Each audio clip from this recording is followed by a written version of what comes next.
Assalamu alaikum student. Today we are going to discuss 34 Gate by Naseem Karal.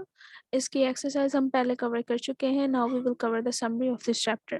34 Gate is basically a story that represents the unlawfulness of society and the insincerity of the people with their duties. ठीक है.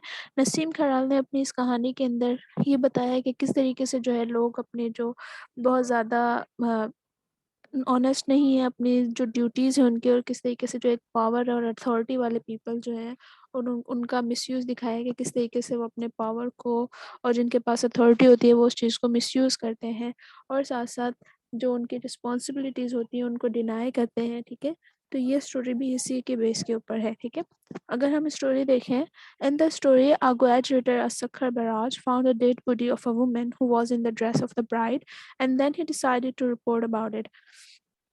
अब story के अंदर एक गैड reader है जो कि Sukkur barrage पे है, और वो उससे क्या मिलता है, जब वो गेट ओपन करने जाता है, सुबह का वक्त होता है, तो वहाँ पर उसको एक डेड वुमन की बॉडी मिलती है. ठीक है, then what was the first thing step of his कि वो चाहता है कि वो उस क्राइम की रिपोर्ट करे because there is a dead body.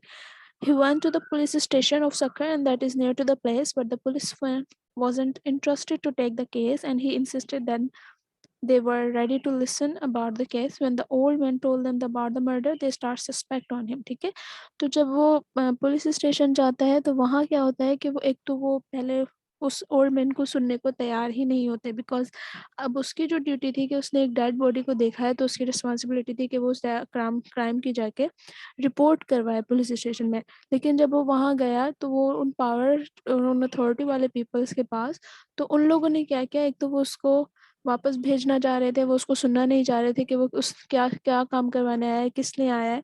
लेकिन उसकी बहुत ज़्यादा इंसिस्टेंस की वजह से क्या हुआ कि उन लोगों ने उसको उसका जो रिपोर्ट थी उसको लिखना शुरू किया. ठीक है, और जब वो उन लोगों ने उसको सुनना शुरू किया, देन फिर क्या हुआ कि उन्होंने उस पे ही उसको ही सस्पेक्ट शुरू करने कर दिया कि आपने ही इसका कत्ल किया. बिकॉज अगर हम देखें तो हमारे जो पुलिस स्टेशन होते हैं वो ज़्यादा से ज़्यादा ऐसे ही काम उधर यहाँ पर हो रहा होता है. लेकिन फिर उन्होंने फिर भी उसकी रिपोर्ट को लिखना शुरू किया.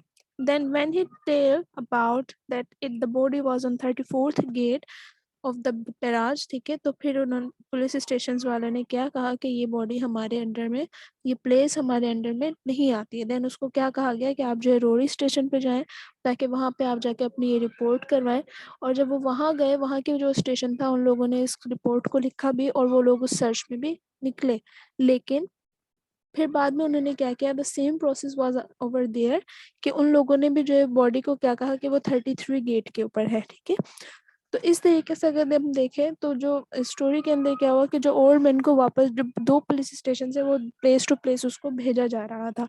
एंड नसीम खयाल ने आंखों में दिखाया कि उस ओल्ड मैन ने उस गेट का जो पानी था वो खोल दिया और बॉडी जो है इसके अंदर जो है बह गई. ठीक है, तो इस तरीके से दिखाया कि किस तरीके से जो पीपल्स हैं वो अपनी जो ड्यूटीज़ हैं वो पूरी तरीके से परफॉर्म नहीं कर रहे हैं. ठीक है, और उसने जो वो केस था वो जो हमारे जो अथॉरिटी सबके पास जो है रखने वाला है, हमारा जो खुदा है, उसके ऊपर छोड़ दिया कि वही जो है अभी सबका इंसाफ करेगा. ठीक है, लेकिन जो पीपल्स ने दिखाया है कि किस तरीके से जिन पीपल्स के पास जो रिस्पॉन्सिबिलिटी होती है, जो ड्यूटीज़ होती हैं, वो बिल्कुल भी कवर नहीं कर रहे हैं अच्छी तरीके से. ठीक है, तो ये थी हमारी स्टोरी ऑफ 34th गेट.